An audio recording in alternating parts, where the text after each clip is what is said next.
আসসালামু আলাইকুম সবাইকে। আপনি যদি খুব সহজে একটি প্রেজেন্টেশন তৈরি করতে চান তাহলে আজকের ভিডিওটি আপনার জন্য। প্রথমে আমরা যেকোনো একটি ব্রাউজার থেকে ChatGPT ওপেন করব এবং ChatGPT থেকে আমরা যে বিষয়ে প্রেজেন্টেশন দিব সেই বিষয়ে কয়েকটি স্লাইড তৈরি করে নিব। তো ChatGPT চলে আসলাম। এখন আমি যদি একটি স্লাইড তৈরি করতে চাই, মনে করি আমি বাংলাদেশের কৃষি সম্পর্কে একটি প্রেজেন্টেশন দিব, তো সেই সম্পর্কে আমি 10টি স্লাইড প্রথমে রেডি করব। প্রথমে ChatGPT-কে আমি লিখে দিচ্ছি যে, "আমি আজকে বাংলাদেশের কৃষি নিয়ে একটি প্রেজেন্টেশন দিতে চাই। তুমি আমাকে 10টি স্লাইড লিখে দাও।" এটা দিয়ে দেওয়ার পর ও আমাকে 10টি স্লাইড রেডি করে দিবে। তো এখানে সুন্দর করে ও আমাকে 10টি স্লাইড রেডি করে দিবে। অলরেডি এটা হয়ে গেছে। 10টা স্লাইড সে আমাকে রেডি করে দিয়ে দিল। এখন আমি এটা কপি করব। কপি করে আমরা একটি নিউ ট্যাব ওপেন করব। এখানে আমরা লিখব gamma.app। এই গামা অ্যাপটি প্রেজেন্টেশন তৈরি করার জন্য খুবই ভালো একটি এআই টুল। গামা অ্যাপে আপনি আগে থেকে সাইন ইন করে নেবেন। এখানে আসার পর আপনি আগে যদি কোনো প্রেজেন্টেশন তৈরি করে থাকেন তাহলে এখানে সেটা দেখাবে। আপনি সিম্পলি এখানে ক্রিয়েট নিউতে ক্লিক করবেন। এখানে পেস্ট ইন টেক্সট একটি অপশন দেখতে পারতেছেন, এটিতে ক্লিক করবেন। এরপর আপনি যেই স্লাইডগুলো কপি করেছিলেন সেটি এখানে পেস্ট করবেন।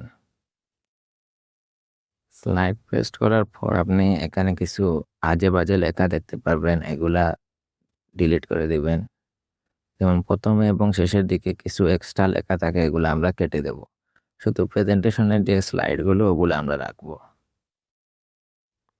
এখানে উপস্থাপকে আপনার নিজের নামটা দিয়ে দেবেন।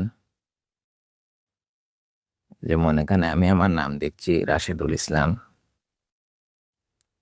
এরপর স্লাইডের নিচেও কিছু এক্সট্রা লেখা আছে, ওগুলো আপনি কেটে দিবেন।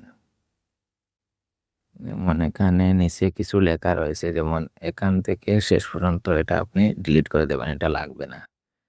এরপর generate from notes or N outline, এইটাতে ক্লিক করবেন। ক্লিক করার পর কন্টিনিউ করবেন। নিচে আরো দুটো অপশন আছে, এগুলো আপনার লাগবে না, আপনি শুধু জেনারেট হলেই চলবে।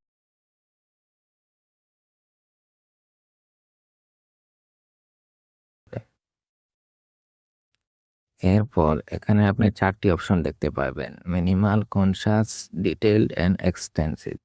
আপনি এখানে কনশাসই সিলেক্ট করবেন, তাহলে সুন্দর হবে।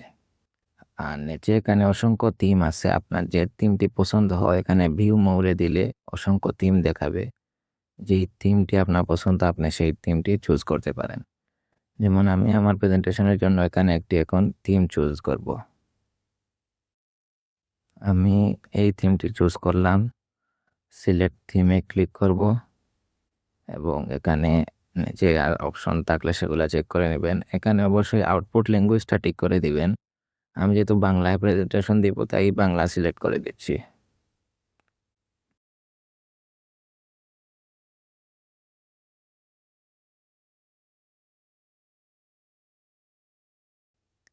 এরপর এখানে আপনার আর কোনো কাজ করা লাগবে না। আপনি জেনারেটে ক্লিক করে দিলেই প্রেজেন্টেশনটা রেডি হওয়া স্টার্ট হবে। আমার প্রেজেন্টেশনটি কিন্তু রেডি হওয়া শুরু হয়ে গেছে। এখানে 1-2 মিনিট একটু অপেক্ষা করবেন, একটু সময় লাগতে পারে। আপনার যদি ইন্টারনেট স্লো হয় তাহলে একটু টাইম লাগবে। দেখেন কি সুন্দর করে আমাকে একটি প্রেজেন্টেশন রেডি করে দিচ্ছে। এই স্লাইডগুলো যদি আপনি ম্যানুয়ালি লিখতে দিতেন তাহলে আপনার অনেক সময় নষ্ট হয়ে যেত। এই গামা এআই টুলটি আমাদের অনেক কাজে আসবে, এটা ভালোভাবে ব্যবহার করা শিখবেন। আমাকে স্লাইডগুলো কিন্তু রেডি করে দিচ্ছে। এখানে একটু ধৈর্য ধরে বসতে হবে, 1-2 মিনিট টাইম লাগবে। ঠিক আছে, আমার রেডি।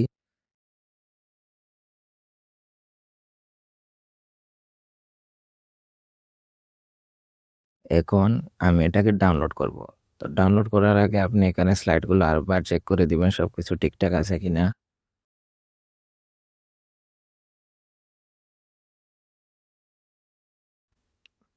এরপর এখানে শেয়ারে ক্লিক করব।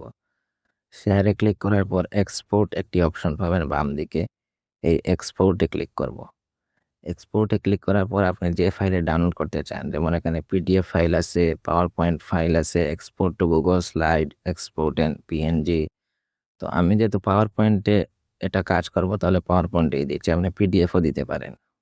পাওয়ার পয়েন্টে আমি ক্লিক করতেছি। এটা এক্সপোর্ট হওয়া শুরু হয়ে গেছে। এক্সপোর্ট হচ্ছে, একটু ওয়েট করতে হবে।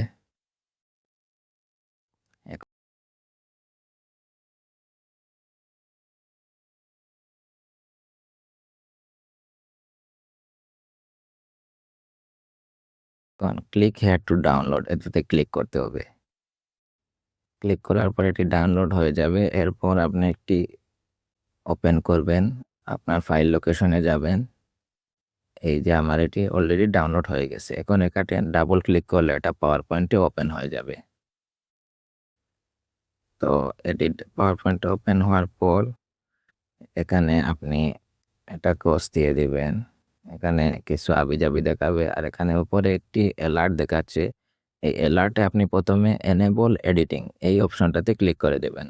এটা এনেবল এডিটিংকে দিলে আপনি ইচ্ছা মতো এটাকে এডিট করতে পারবেন।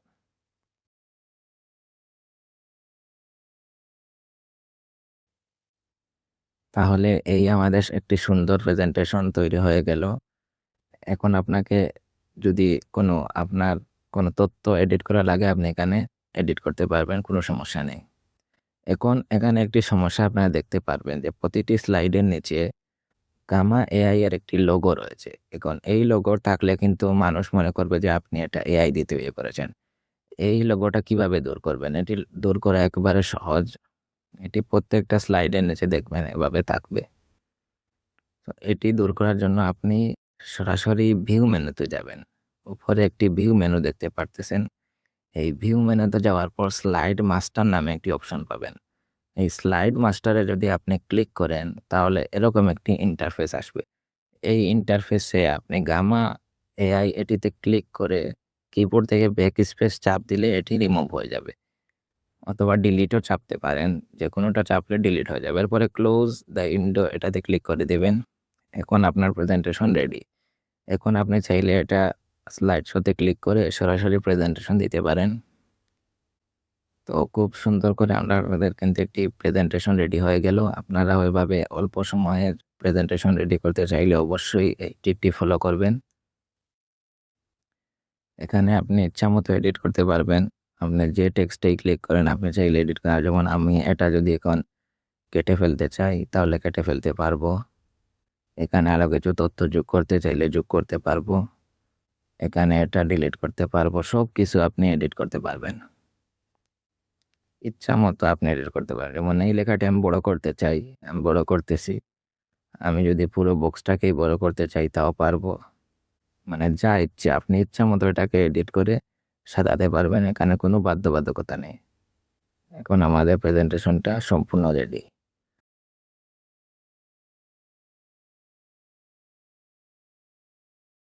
তো এভাবেই আপনি খুব সহজে প্রেজেন্টেশন মেক করতে পারবেন।